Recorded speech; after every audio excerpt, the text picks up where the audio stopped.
alguns poucos anos, que até hoje eu só pude ver um defeito nele, que ele é feiura. Não tem muito o que fazer, né? Mas é o único defeito que eu vi nele até hoje. Nosso melhor sniper, por favor.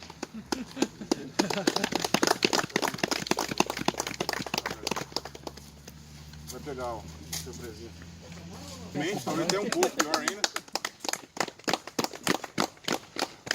E também o nosso amigo Jaramilho, que fala pouco, mas joga muito. E o coração dele é proporcional ao tamanho dele. Mas favor, velho, que pulei aqui. Isso aqui é uma pequena lembrança da associação, ok? Que a gente quer oferecer com muito carinho para esse de fato.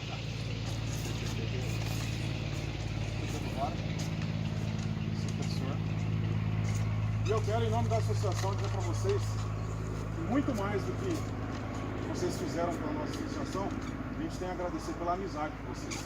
Vocês estarem sempre com a gente. Isso realmente faz uma diferença muito grande. Tá bom? Então, muito obrigado. Uma salva de palmas para ele.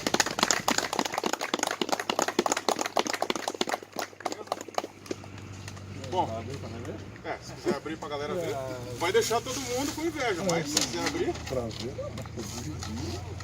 Não, não é mais.